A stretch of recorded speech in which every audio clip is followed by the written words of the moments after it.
Now for our story. Kit Meade had spent the day driving restlessly through the countryside around Wakefield. As if by putting miles of highway behind her, she could somehow escape the thoughts with which she was tormented. Last evening, Kit had received a terrifying shock. She had a call from Paul Cromwell. Previously, she'd tried to talk him into leaving Wakefield and returning to Chicago. Then the very thing Kit had feared, if Paul stayed in Wakefield, had happened. He discovered that she hadn't kept her part of the bargain they'd made in California, when she promised to get a divorce and marry him if he'd help her gain possession of Lisa Fenner's child. He had demanded that she come to his suite in the Brown Palace Hotel, and had angrily confronted her with this knowledge. At first, Kit had tried desperately to bluff, but finally she'd realized her defeat, had asked Paul what he intended to do now that he knew the truth. To this question, Paul had replied with a grim statement that she'd find out very soon. Kit returned at last to her father's house on 11th Street, weary and depressed from wondering fearfully what Paul has in mind. Now, as she lets herself into the house...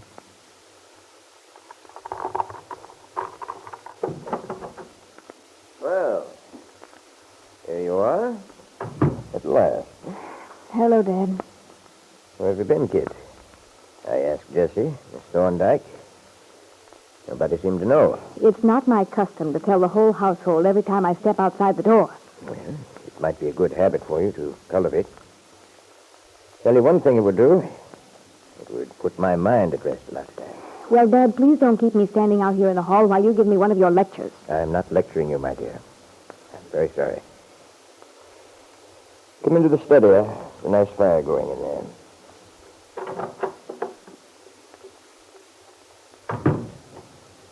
Oh. Sit here, Kit. You'll be warm in no time. Would you like me to have Lucy fix you something hot to drink? No, thank you, Dad. Of course, I appreciate all this solicitude, but I don't quite understand. Why are you treating me as if I'm a lighted lamp? Lighted lamp, eh? We always used to say, basket of eggs. No, really.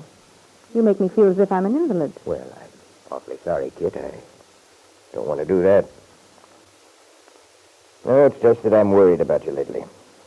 Seems to me you're never at home, and I thought if we made things more pleasant for you, you might stay home more. Feel more welcome. Well, that's thoughtful of you, Dad. However, I'm quite comfortable here. You've no need to be concerned. Well, there must be some reason why you're so restless all the time. I hear you prowling around in your rooms at all hours of the night. You're so snappy, irritable. I'm sorry, Dad. I guess I have been rather a blight on things lately. Oh, it isn't that I mind, my dear. It's your happiness I'm thinking about. Kit, I think I know a solution for your restlessness. A solution? That would be something, if you could think of one. Seriously, Kit, I know how miserable you've been, and I'm not blaming you for being rather jumpy. But I think you've got the answer right at hand. You just don't recognize it. I don't. Well, Dad, just what is this answer? The baby, Kit. Your son. The baby? Yes, don't you understand, Kit? Instead of brooding about Bill, the divorce, and so on, if you just devote yourself to your child... Oh, Dad, that's nonsense. There's nothing I can do for him. Miss Thorndyke seems to be extremely competent. He's healthy, well taken care of. I don't mean that. I mean that you yourself might find it very soothing if you'd spend more time with the baby. If you'd get to know him. I know him well enough. And so far, he's been more trouble than anything else. You mustn't say such things, Kit. If anyone overheard, you might be misunderstood. Of course, I know you don't mean them, but they might be misconstrued. Well, Dad, unless Jessie's listening at the door, I think we're safe. So I wouldn't put it past Jessie to eavesdrop if she got a chance. You've allowed yourself to become so bitter, my dear. That's what's wrong with you. You're putting up this pretense of being hard-boiled, when actually I believe you're very fond of the child underneath, even sentimental. You really think so? Yes, of course I do. And you've every right to be proud of him, too. He's a fine child, Kit. An intelligent, sturdy little boy. I know I'm proud of him. By the way, you've got to make up your mind about naming him soon. It's disgraceful to let it go so long. Now it's no laughing matter. Oh, on the contrary. It's quite amusing, Dad. You're being so feverish to name the baby with everything up in the air as it is. Nonsense. Nothing is up in the air. The child is yours, and nothing Bill Meade does will make the slightest difference. He hasn't a chance. I wonder. In the first place, we can prove that he abandoned the child. Refused to share this home with you and his own son. Why, he hasn't any right even to consider it his child. His child. Kit's smile was bitter. Her father's statement was only too true. That was what frightened her. Perhaps, after all, in spite of his denial, Paul Cromwell did intend to expose the truth to the whole town. And to Ben, too. Tell him that the baby was actually the son of Lisa Fenner. What was Paul up to? What would he do? At that same moment, Paul Cromwell had just returned to his hotel in Chicago, where his man Max greeted him as he entered his room. Hello, Max. Oh, Mr. Cromwell. Everything under control here, Max? Anything new? Nothing at all. It's been very quiet. But I'm rather surprised to see you so soon. You didn't stay very long. Long enough. Then the situation is cleared up? Max, the situation is crystal clear. I'm glad to hear it. Apparently, Mrs. Meade has taken the proper steps. No, Max. Mrs. Meade has simply taken me. Taken you? Precisely. Taken me, as the elegant expression goes, for a buggy ride. Mr. Cromwell, then my fears were... Justified, yes. In fact, Max, you're in an excellent position to say, I told you so. That satisfaction has never appealed to me, Mr. Cromwell. Good old Max. You're always so right. Well, you tried to warn me, to suggest there might be something a bit off the beam going on. Kit's vagueness, her insistence on taking Lisa's child. Well, what did you find out, Mr. Cromwell? Did you discover her real reason? The reason, Max, was so obvious that only a fool would not have realized it long since. What was Mrs. Meade's plan? Kit wanted that child simply as a wedge. She thought through the child she'd be able to restore her marriage to Bill Meade.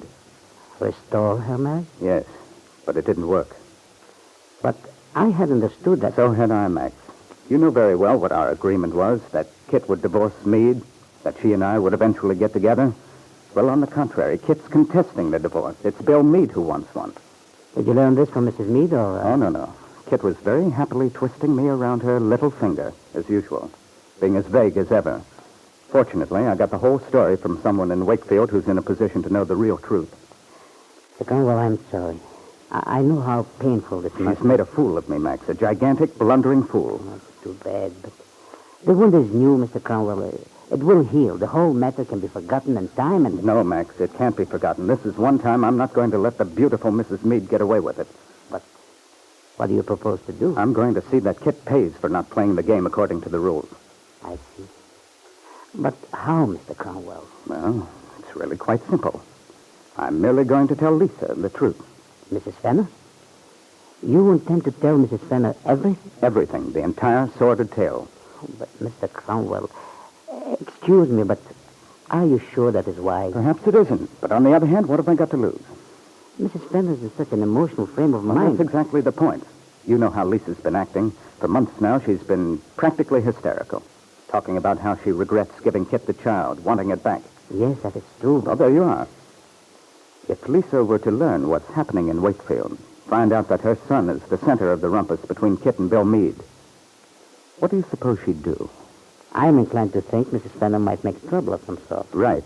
And that's just what I want. The more trouble Lisa makes, the better I'll like it. But what about yourself, Mr. Cromwell? Isn't there a possibility that the trouble might also affect you? Well, that's a chance I'm quite willing to take. It would be worth it. I hope you're right. Oh, don't worry about it. Oh, look, Max, is Mrs. Fenner in her room now? I believe so. Then phone her, will you, Max? Tell her I'd like to see her. Right away. So this is your plan, Paul. That is what you meant by the threat you made to Kit Meade in Wakefield. To tell Lisa Fenner. Lisa, whom you know very well, regrets having relinquished her child to Kit. Tell her that the child is not in good hands. Is in a home far from the normal one she wanted for it.